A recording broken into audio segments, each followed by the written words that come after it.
Right, welcome to the Sportsman, and today we've got an in-focus interview with former Norwich midfielder, Derby, Man City as well. Lee Croft, welcome. Cheers. Let's kick off this interview. We're just going to find out a bit about you, get some stories from your career.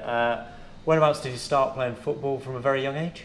Yeah, in Wigan for just Sunday League, a team called Garswood.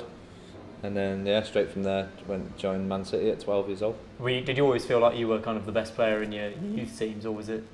Did you not really know until you got picked up? I didn't really think that, no, but I think I was always regarded as one of them. But I don't think I was kind of above myself, or I thought I was better than everyone else. I wasn't like that.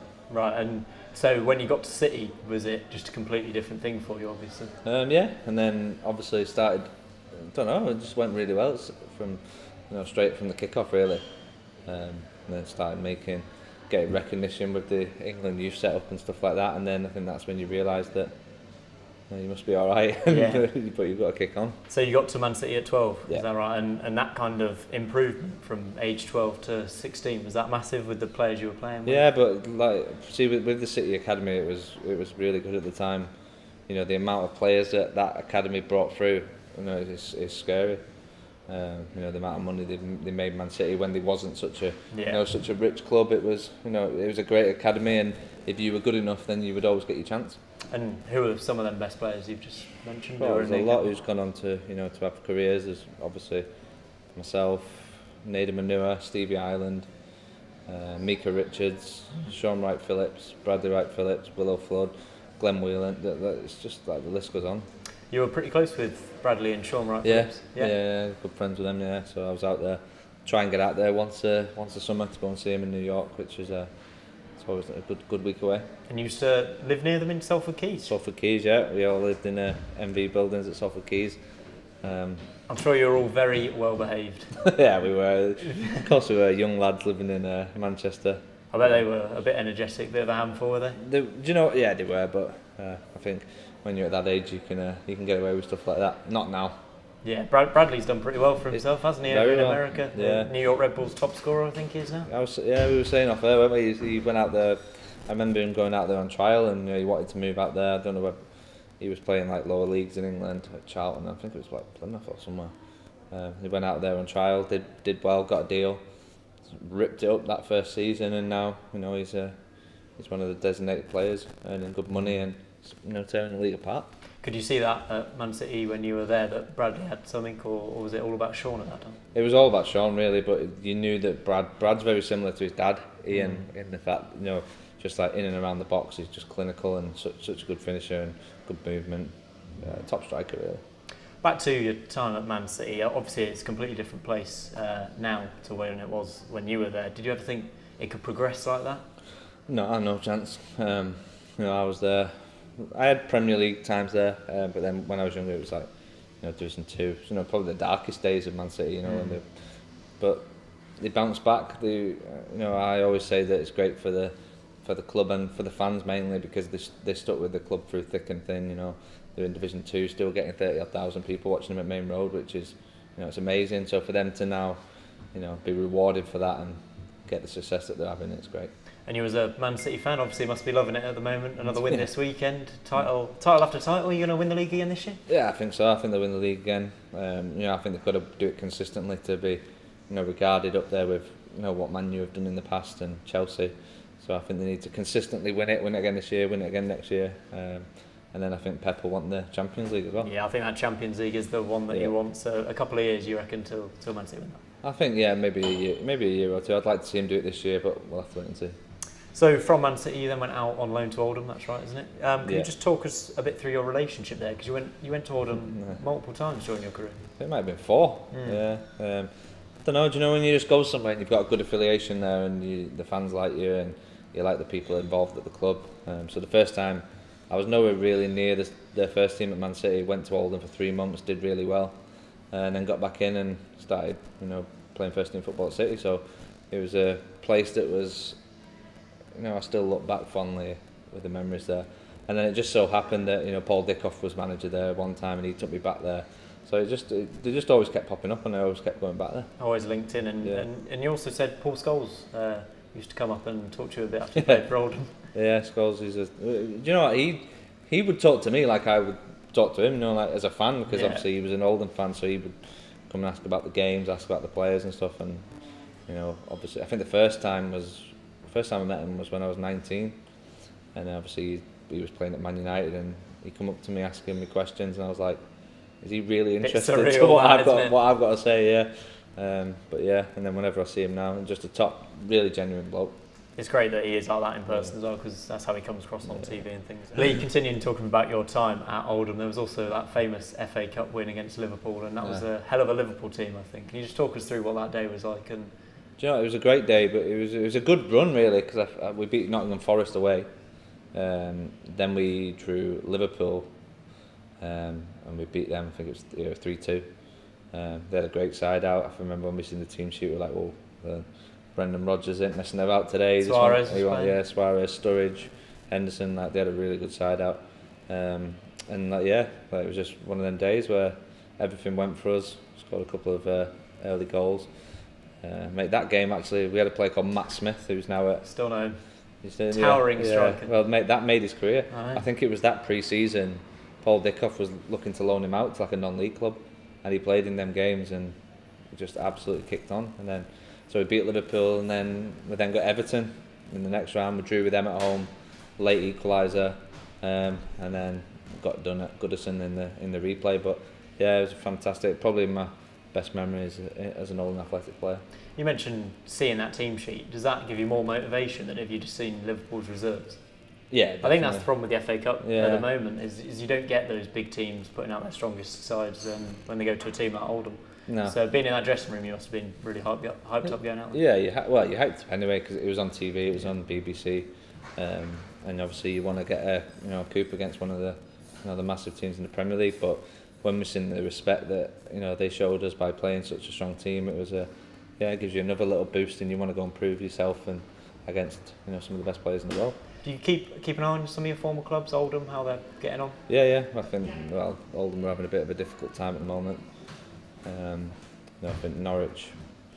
I want to see them back in the Premier League again. Derby with Lampard there now, and my other friend Jody Morris is there now with him. So I'd like to see them do well. And then City, they're going to do well. So. But Oldham in League Two this season, do you think they'll be near the top end of the table, or is it going to be a bit of a struggle? I'd like to think like towards the top end. They've brought Jose Baxter back, who's a really good player. I think he could really do well in League Two this year. He's too good for that level, but it hasn't started too good. But hopefully, it's going to be a work in progress, and Frank Bunn can turn it around. Let's hope so. And also going through your youth career with England, you represented them at quite a lot of levels, and you captained them at under 18 level, is that right? Yeah, from 15s to, I think I got called up to 21s once, but didn't play. So yeah, all the way through really. They were good experiences. Got to play with some of the players who have gone on to become Premier League greats really. So it's always good for young players to be recognised as some of the best young players in the country. And as captain of that team, you must have thought, I must have been a proud moment leading the country out. So.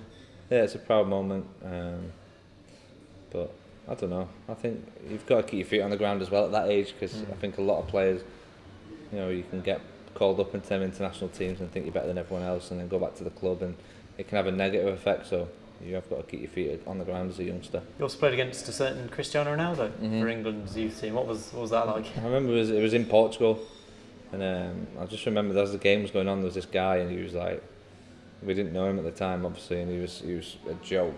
I think you could just see all the lads just looking at him, thinking, who is this guy? He was like megging people, Maradona turning, and I think but he wasn't quite the physical specimen he is now. Not the physical specimen, but skillful. You knew he had something special, and it wasn't a surprise to see him go on and do what he's done.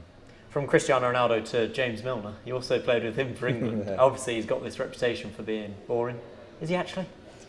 I wouldn't call him boring. I remember he was quite quiet, and then I've heard stories, even now, that he doesn't drink and he's teetotal and stuff like that. So sensible rather than boring. And he's not bad at video games either. Pro Evolution, he was a joke. He best in the squad, was he? Yeah, he used to batter everyone. Yeah, I hate people like I hate people. Was that England camp all fairly sensible? Any wild stories you can give us from that? No, it was all sensible. I think because everyone realised they were lucky to be there. Very serious. David Bentley was a bit of a character when I played with him, but he was a great player, wasn't he? Back in the day? Yeah, it was a joke, but he fell out of love with the game, didn't he? Does he own a restaurant in Spain now? I think it's a restaurant. Is it a restaurant stroke bar or something? Yeah, he's doing his own thing over there. He was going to be the next David Beckham, DB7. That never turned out. Anyway, do you remember Cherno Samba? No, I don't actually. Oh, I do not. Anyone remember Cherno Samba? He was like massive as a kid. Like, he was great on Football Manager. No, the story's wasted on you. Oh, go on, give it to the camera. People no. It's just because I grew up playing with him, but and he was like famous as this, 15-year-old kid who Liverpool and that were trying to buy for £2 million.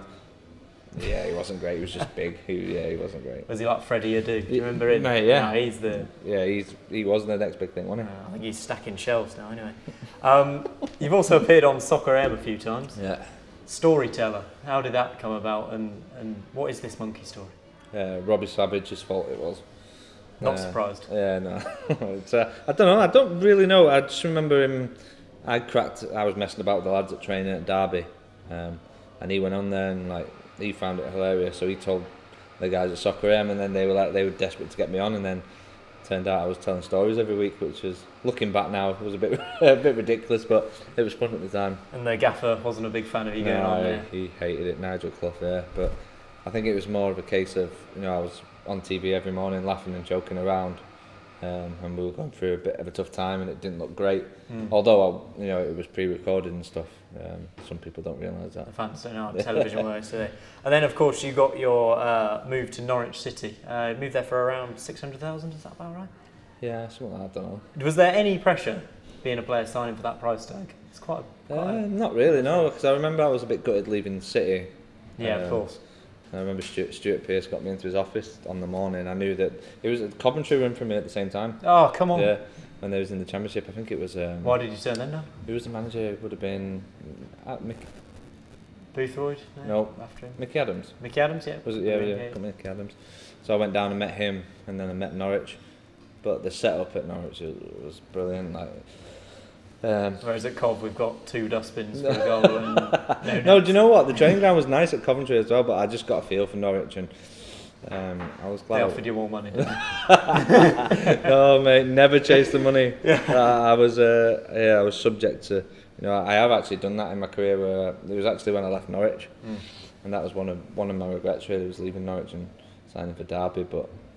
Hindsight's a wonderful thing. Yeah, of course. You obviously played some decent football when you were at Norwich. Was that your kind of spiritual home, even though you moved away from Man City? Probably, was it difficult, but you kind of settled in pretty quickly? I think, City was probably my home, and then I made Norwich would become my home because I was there for 4 years.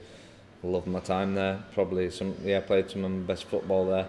Lovely city, isn't it? It's beautiful. And then it kind of all ended a bit sour because I left there on a Bosman, so I turned 24, so I could leave for nothing. I think that peed a few Norwich fans off. But as I say, looking back, it's one of my regrets. Did you win Player of the Year? Is that right? The year I left. Yeah, was that the season Norwich got relegated as well? Yeah. What was relegation like? How can you describe that? It was horrible. But I don't know what went wrong. I think a few different managers, and then Brian Gunn come in and just couldn't quite get us over the line and keep us up. But yeah, it was it was a tough decision because I never wanted to leave Norwich, but we got relegated. I got offered a good deal at Derby, and they were obviously in the Championship, and they had these plans. But then, when I look back, after I left Norwich, they just went bang, bang, bang, and they were in the Premier League from League One to the Premier League within 2-3 years. So that wasn't because they got rid of you, though, was it? Obviously, it must have been. Must have been. Who was your favourite manager to play under at Norwich? At Norwich, you had a few, obviously, you mentioned there. I really like Nigel Worthington. And do you know, it was like a love-hate. Like, I had Glenn Roeder, and he was really, really harsh, and a lot of players probably didn't like him. There was probably periods where I didn't like him too much, but then come the end of his tenure, I was playing all the time.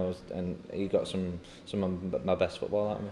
Was there ever times that there was a manager in charge and you were like, oh, got to go into training today, or got to go to work, and it was a real chore and you were just waiting for him to get gone? Was there ever that experience as a footballer? Yeah, but I don't really want to say who it Okay, was. we'll leave it at that. But yeah, I've had that in my career. Yeah. So at Norwich as well, there's a bit of a legendary player. He's not there anymore. Wes Houlihan. Just talk me through what it was like to train with him, play with him. Great, mate. I remember his first training session when he signed from Blackpool, and I knew who he was, but I didn't know much about him. And I remember he come and we played 11v11 in pre-season, and he must have remember Gary Doherty? Yeah. While he was at Tottenham, he megged him about 4 times in this 11v11. I remember thinking, whoa, he's a player, this guy. And then he went on. He didn't have a great start. He wasn't playing all the time, but then he come good, and he was. I think the Norwich fans love him. He's a legend there now. Yeah, he got his testimonial next year, I think it is. What do you think of Ipswich? You played in a few derbies down there. Obviously, that must have been quite an experience. You even scored a goal. Bit of a cracker, wasn't it? Yeah, it wasn't bad. Probably my favourite goal scored. But yeah, no, they were good games, good atmospheres, and always good spectacles. Do you enjoy winding up the fans a bit? Oh, or I loved it. That was your kind of game. Right, let's move on. You've already mentioned how difficult it was to leave Norwich and regretted it a bit. Your time at Derby, obviously, then didn't really get into the team. Injuries. Yeah. How are the injuries like, and how difficult it is to be a footballer who's injured? It is hard. You go through. There's things that happen in football what probably, your fans don't see. There's if you're on big money and you've not played enough, if you're injured too much, then you can try and get shown the door. You can go training with the youth team at times, just trying to force you out. Did you go through those things? Yeah, so I've been through those things. So they are hard at the time, and it does test your character. But part and parcel of football. And being out injured is kind of loneliness and depression even issues with. It is. It's hard. Health. Yeah, it's so hard. I think because obviously you're going in the morning early, you're with the physios, and then the lads are all joking, and then the lads are going out to train, and you're stuck inside, and you can't really do much in the gym because you're not fit. So I don't know. It's a vicious circle. It is probably the worst time as a footballer is when you're injured, but there's no greater feeling though than when you get back fit and you can get back out with the lads. Is there anything that could be done to help that process of an injured player being so isolated, or is it just what it is? I think it just is what it is. I think that it's hard as well. Like the hours are long as well. Not only to get you back fit with the physio, but I think so you can't fake injuries as well. Like they'll have you in early in the morning. You'll be staying there when all the other lads go home. So there's none of that going about. It feels like a punishment at the time, but I suppose it is for the best. Very good. And then you moved into the SPL, went to St Johnstone, is that right? Yeah. Do you think there was a difference in quality for you between the Championship and SPL? Do you know, I actually enjoyed the time in Scotland. Difference, I'd say the level. Well, no, there's some good teams in Scotland. Like you've got Hearts, Hibs. I think if you look now, it's going to be a competitive league this year. Hearts, Hibs, Aberdeen, Rangers, Celtic. Yeah. It's a good division. And as I say, did you go up and feel like I made my mark here? Yeah, I went up and I think I had a good spell my first time I went up there. And I suppose a little bit like Oldham, I went back to Scotland a couple of times for a couple of spells there, and luckily enough won a bit of silverware there as well. Is that where you met your wife? Is she from Scotland? Yeah, that is where I met. Very good. So it was all good up there. Yeah. What do you make of Steven Gerrard's appointment at Rangers? Do you think he can do well there? I think he'll do well. I think he'll have the respect of everyone, won't he?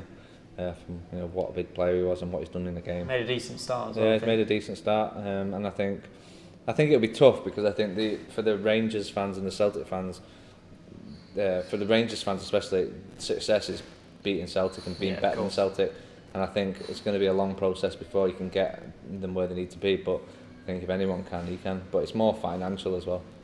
Celtic at the moment are kind of obsessed with this 10 in a row under Brendan Rodgers. Yeah. Do you think they're going to do it? They're currently on 7.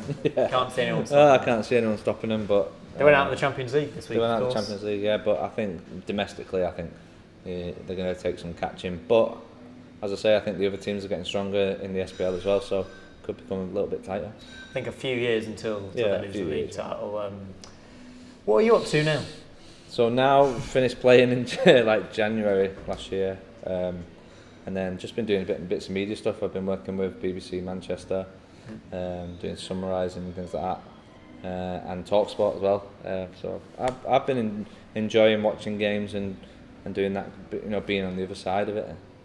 Watching a game, is that a completely different thing for you? Have you ever... completely different, because obviously all I've ever known is playing, but I think it's good that if you've got that playing experience, you can go and put that into other lines of work.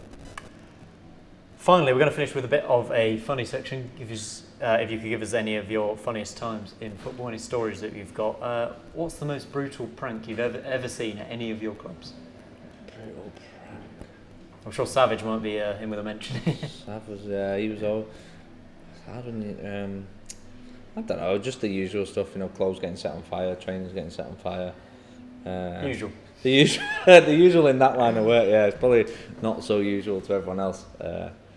But yeah, I don't know. But I think the way the football's going now and the way the world's going, you're going to see a change in it. I don't think you're going to have so much of the the initiations and the pranks and stuff anymore, because you can't get away with it. Your initiation, of course. Which was your song of choice? Peter Andre, Mysterious Girl, Always. That is a great hit. And have you got any amazing stories from any nights out at all? What's my best night out one?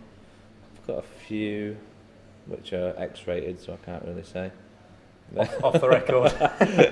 So yeah, I'd probably say, from my Norwich days, we'll talk about Norwich, probably the Matty Patterson one, where we all went on a night out, and he got up the next morning, forgot to put his pants on, drove to training, got pulled over on the way in over the limit, and got arrested. Phoned one of the other lads and said, you have to tell the gaffer that I'm not going to be at training this morning. And the other guy said to him, Pat, we're not in training this morning, what are you doing? Absolute shock. Yeah. Who was the manager then? Glenn Roeder. Was he out the door pretty quickly after that? No, he wasn't out the door. Glenn had a soft spot for Pat, but he brought him from Newcastle, you see, but yeah, it didn't go down well. You've got flip-flops on today. Yeah. I mean, it's the elephant in the room. Can we get a zoom on this then? These are absolutely incredible. Explain them. It's a drizzly day in Manchester. When I left Wigan, it was sunny this morning. Sunny enough for flip-flops? And yeah, sunny enough for flip-flops. So I've got shorts on as well. Well, he's got shorts on as well. But then I was on my way here and I messaged and I was like, but you might have to. It started pouring down. I was like, you're gonna have to bring an umbrella. I'm gonna like a right idiot walking down. You can get a dodgy looks throughout the day. With my flip-flops on today, yeah. And finally, let's finish off this interview with what are your plans for kind of 5 years' time? You've already mentioned the kind of commentating and things like that. Would you like to continue doing that? I think I would. Yeah, I'd say probably like to continue doing that.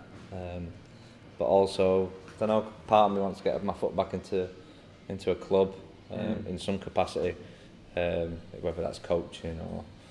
Would you ever be a manager? I don't know. I think initially I'd probably say no.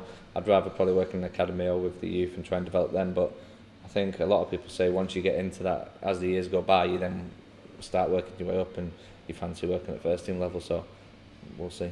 Very good. We hope to see you at a professional club in the future soon. Thanks for joining me, Lee. Thank you. No worries. Cheers.